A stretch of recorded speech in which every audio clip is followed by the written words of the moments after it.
ये है स्टूडियो।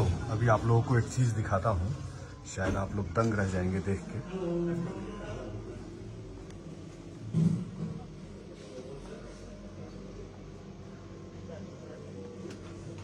नमस्ते।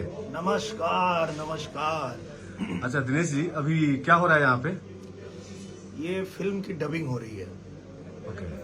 जो पहले क्या होता था कि लोग शूटिंग जो करने आते थे यूपी में, हाँ वो शूटिंग कर लेते थे, फिर जाना पड़ता था मुंबई हाँ डबिंग करने के लिए। या तो नहीं जो जा पाता था उसकी डबिंग कोई वहां और कर देता था, आवाज किसी और की हो जाती थी। तो पूरा सेटअप यहीं आजमगढ़ में बैठ गया है और जो भी शूटिंग होती है उसको हम लोग यहीं डबिंग कर देते हैं आजमगढ़ में ही। ये बहुत हाईटेक स्टूडियो बना हुआ है, इतना स्पेसियस और इतना बेहतरीन हाँ, स्टूडियो। इतना बड़ा तो डबिंग करने के लिए आपको मुंबई में भी नहीं मिलता है। हाँ, हमको नहीं मिलता है। क्योंकि इतना छोटा सा रहता है, उसी में बैठ के करना है। ये देखिए पूरा फैल के कर रहे हैं डबिंग। सही बात है, आपको मानना पड़ेगा आजमगढ़ में आपने आजमगढ़ के जनता के लिए इतना सारा कुछ किया।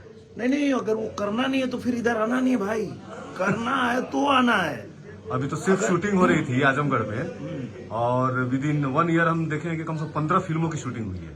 15 फिल्म, 8 तो उसमें मेरी ही हुई। अच्छा। और मेरे अलावा भी जो जितने लोग हैं, जो डायरेक्टर एक बार आया यहाँ आजमगढ़ में, मुझे लेके फिल्म बनाया, फिर वो किसी और के साथ भी फिल्म बनाया तो उसको भी लेके आजमगढ़ ही आया। इतना बढ़िया लोकेशन है, इतना स्टूडियो इतने अच्छे हैं, मतलब हर सुविधा है। अभी एक डायरेक्टर से मेरी बात हो रही थी, लालबाबू पंडित जी। हाँ। वो खुद भी बोल रहे थे कि आपके साथ पहले वो आए थे फिल्म करने के लिए। हाँ। और अभी कल्लू जी के साथ फिल्म कर रहे हैं। वो भी यही कर रहे हैं। यही कर रहे हैं। बोले कि इतना कंफर्टेबल है यहाँ पे शूट करना। यहाँ कोई टेंशन नहीं है। तो पूरे आजमगढ़ की जनता को आप काम पे लगा दिए कि भाई, मतलब रोजगार दे दिए सिनेमा और ये स्टूडियो ही सब के थ्रू। ये नहीं, वो तो हमने कहा ही था। हमको कोई बोला था कि एक काम करिए, एक फिल्म सिटी मांग लीजिए आजमगढ़ में। जी।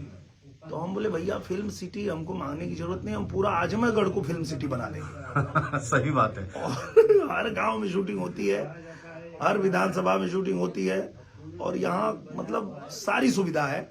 और अब तो एयरपोर्ट भी शुरू हो गया है। हाँ, ये सबसे अच्छी बात हुई है कि एयरपोर्ट हो गया है, तो प्रोड्यूसर्स, डायरेक्टर या आर्टिस्टों के लिए, कलाकारों के लिए भी बहुत अच्छा हो गया। और उसको तो अभी इंटरनेशनल हवाई अड्डा बनवाने जा रहा हूँ। उसके बाद तो सीधा दुबई से फ्लाइट यहाँ आएगी और यहाँ से दुबई जाएगी। वाह, जनप्रतिनिधि हो तो आपके जैसा दिनेश जी। तो धन्य है। नहीं, ऐसा करना हो तो ही आइए। मैं वही कहता हूँ कि भाई, अगर आप कोई काम कर रहे हैं, उसमें बहुत अच्छा कर रहे हैं, आप फिल्म कर रहे हैं या कुछ भी कर रहे हैं, और फिर आपको आना है यहाँ राजनीति में, तो अगर राजनीति में आए हैं तो जनता के लिए करिए, उनके साथ रहिए, और नहीं करना है तो मत आइए। हाँ, सच में सिंपल बात है। बिल्कुल। और यहाँ आने के बाद पता चला कि यहाँ पे बहुत अच्छे अच्छे कलाकार, आर्टिस्ट, और कितना मतलब कितनी सुविधाएं हैं।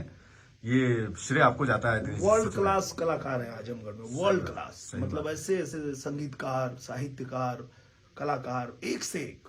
वाह। बस उनको ये था कि मुंबई तक जाना और स्ट्रगल करना उनके लिए थोड़ा दिक्कत। तो हम बोले किसी को नहीं जाना है, अब मैं आ गया हूँ, अब पूरी इंडस्ट्री यहीं आएगी।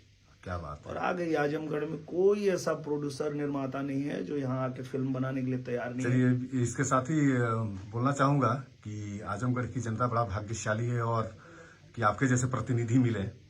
नहीं, मैं भाग्यशाली हूँ कि आजमगढ़ के जनता ने मुझे अवसर दिया।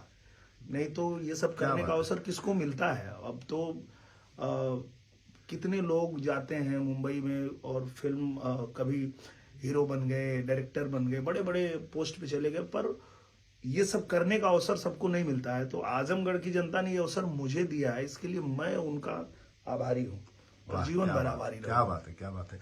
चलिए ठीक है, आप डमी करिए। जी, जरा स्टूडियो दिखा दूं जो देख रहे हैं लोग। ये देखिए, ये आपके आजमगढ़ का स्टूडियो है।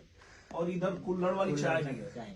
वाह, ये देखिए। मतलब कुल्हड़ वाली चाय, अदरक वाली पीजिए और गर्मा गर्मा एकदम गला गरमा के और डबिंग कीजिए। बहुत बढ़िया।